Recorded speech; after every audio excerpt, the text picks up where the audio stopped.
ओम श्री शिवाय नमस्तुभ्यं।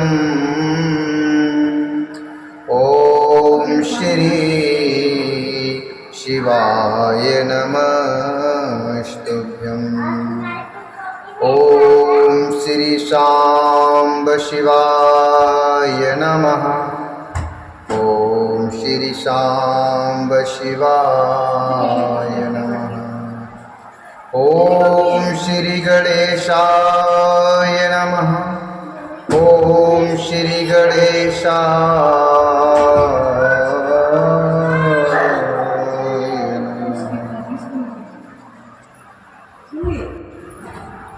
श्री शिव महापुराण के अंतर्गत विद्येश्वर संहिता में ये 15वां अध्याय है। अथ पंचदशो अध्याय। देश, काल, पात्र और दान आदि का विचार। ऋषिगण बोले, देशादीन क्रमशो रूहशूत शर्वार्थवित्तम् ब्रूहशूति शर्वार्थवित्तम्। ऋषिगण बोले, समस्त पदार्थों के ज्ञाताओं में श्रेष्ठ हे सूत जी, अब आप क्रमशः देश, काल आदि का वर्णन करें। तब सूत जी बोले, शुद्धं ग्रम समुफलम देवी यज्ञादिकर्मसु ततो दशगुणं गोष्ठं जलतीरं ततो दशगुणं विल्वतुल्यस्य थमौलकम् ततो दशगुणं गोष्ठं जलतीरं ततो दशगुणं विल्वतुल्यस्य श्वत्थमूलकम्।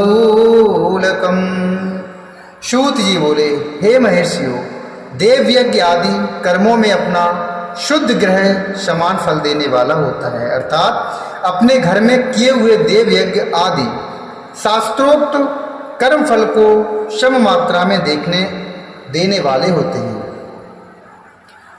गौशाला का स्थान घर की अपेक्षा 10 गुना फल देता है। जलाशय का तट उससे भी 10 गुना महत्व रखता है, तथा जहाँ बेल, तुलसी एवं पीपल वृक्ष का मूल निकट हो, वह स्थान जलाशय से भी 10 गुना अधिक फल देने वाला होता है। देवालय को उससे भी 10 गुना महत्व का स्थान जानना चाहिए।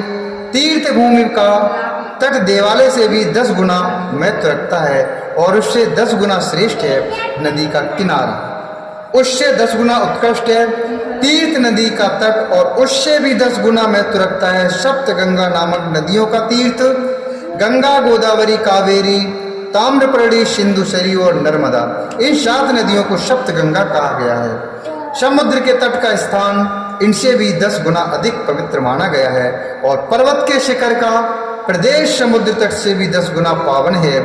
सबसे अधिक महत्व का स्थान वह जानना चाहिए जहाँ मन लग जाए, अर्थात यहाँ तक देश का वर्णन हुआ। अब काल का तारतम्य बताया जाता है। चरवैषिमादिधिकं ज्ञेयं यत्त्रिवारोचते मनः कृते पूर्णफलं ज्ञेयं यज्ञदानादिकं तथा कृते पूर्णफलं ज्ञेयं यज्ञदानादिकं तथा त्रेतायुगे त्रिपादं च द्वापुरेर्धं सदा स्मृतं कलौ पादं तु विज्ञेयं तत्पादोनं ततोर्धके। सत्ययुग में यज्ञ, दान आदि कर्म पूर्ण फल देने वाले होते हैं, ऐसा जानना चाहिए। त्रेता युग में उसका 3/4 फल मिलता है। द्वापर में सदा आधे ही फल की प्राप्ति कही गई है। कलयुग में 1/4 ही फल की प्राप्ति समझनी चाहिए और आधा कलयुग के बीतने पर उस फल में से भी 1/4 कम हो जाता है। शुद्ध अंतःकरण वाले पुरुष को शुद्ध एवं पवित्र दिन समफल देने वाला होता है। हे विद्वान ब्राह्मणों, सूर्य संक्रांति के दिन किया हुआ सत्कर्म पूर्वोक्त शुद्ध दिन की अपेक्षा 10 गुना फल देने वाला होता है। यह जानना चाहिए, उससे भी 10 गुना अधिक महत्व उस कर्म का है जो विषुव अर्थात ज्योतिष के अनुसार वह समय जबकि सूर्य विषुव रेखा पर पहुंचता है और दिन तथा रात दोनों बराबर होते हैं। यह वर्ष में 2 बार आता है, एक तो सौर चैत्र मास की नवमी तिथि या अंग्रेजी दिनांक की माने तो 21 मार्च को, और दूसरा अश्विन की नवमी तिथि और अंग्रेजी में माने तो दिनांक 22 सितंबर को। नामक योग में किया जाता है। दक्षिणायन आरंभ होने के दिन अर्थात कर्क की संक्रांति में किए हुए पुण्य कर्म का महत्व विषुव से भी 10 गुना अधिक माना गया है। उससे भी 10 गुना अधिक मकर संक्रांति में और उससे भी 10 गुना अधिक चंद्रग्रहण में किए हुए पुण्य का महत्व है। सूर्य ग्रहण का समय सबसे उत्तम है, उसमें किए गए पुण्य कर्म का फल चंद्र ग्रहण से भी अधिक है और पूर्ण मात्रा में होता है। इस बात को विज्ञ पुरुष जानते हैं। जगत रूपी सूर्य का राहु रूपी विष से संयोग होता है। जगत रूपी सूर्य का राहु रूपी विष से संयोग होता है, इसलिए सूर्य ग्रहण का समय रोग प्रदान करने वाला होता है। इसलिए सूर्य ग्रहण का समय रोग प्रदान करने वाला है। अतः उस विष की शांति के लिए उस समय स्नान, दान और जप करना चाहिए। वह काल विष की शांति के लिए उपयोगी होने के कारण पुण्यप्रद माना गया है। जन्म नक्षत्र के दिन तथा व्रत की पूर्ति के दिन का समय सूर्य ग्रहण के समान ही समझा जाता है। अर्थात जन्म नक्षत्र के दिन तथा व्रत की पूर्ति के दिन का समय सूर्य ग्रहण के समान ही माना जाता है, समझा जाता है। परंतु महापुरुषों के संग का काल करोड़ों सूर्य ग्रहण के समान पावन है, ऐसा ज्ञानी पुरुष मानते हैं। तपोनिष्ठ योगी और ज्ञाननिष्ठ यति ये पूजा के पात्र हैं, क्योंकि ये पापों के नाश में कारण होते हैं। जिसने 24 लाख गायत्री का जप कर लिया हो वह ब्राह्मण भी पूजा का पात्र है।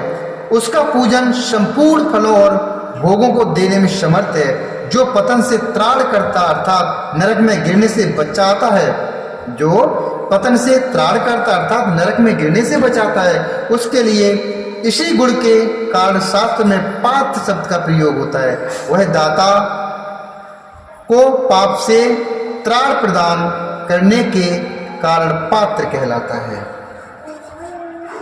गायत्री अपना गान करने वाले का अधोगति से त्राण करती है, इसलिए वह गायत्री कहलाती है।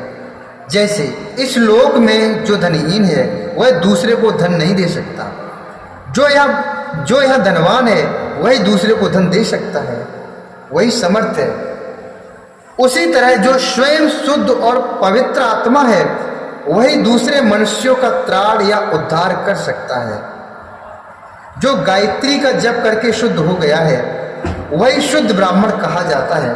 इसलिए दान, जप, होम, पूजा इन सभी कर्मों के लिए वही शुद्ध पात्र है। ऐसा ब्राह्मण ही दान लेने तथा रक्षा करने की पात्रता रखता है। स्त्री हो या पुरुष, जो भी भूखा हो वही अन्नदान का पात्र है।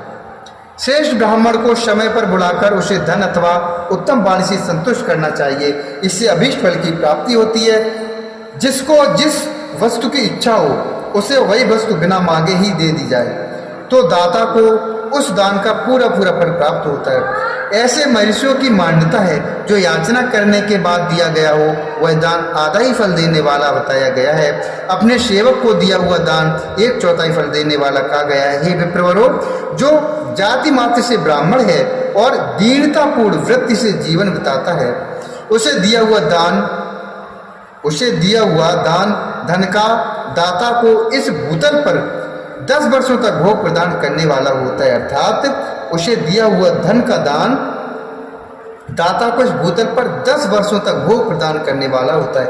वही दान यदि वेदता ब्राह्मण को दिया जाए तो वह स्वर्गलोक में देवताओं के 10 वर्षों तक दिव्य भोग देने वाला होता है।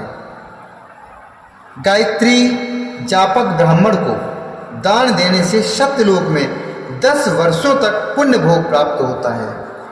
गायत्री जप युक्तस्य सत्येहि दशवार्षिकम। और विष्णु भक्त ब्राह्मण को दिया गया दान वैकुंठ की प्राप्ति कराने वाला जाना जाता है। विष्णु भक्तस्य विप्रस्य दत्तम वैकुंठदम विद्वा। शिव भक्त विप्र को दिया हुआ दान कैलाश की प्राप्ति कराने वाला कहा गया है। इस प्रकार सबको इन लोकों में भोग प्राप्ति के लिए दान देना चाहिए।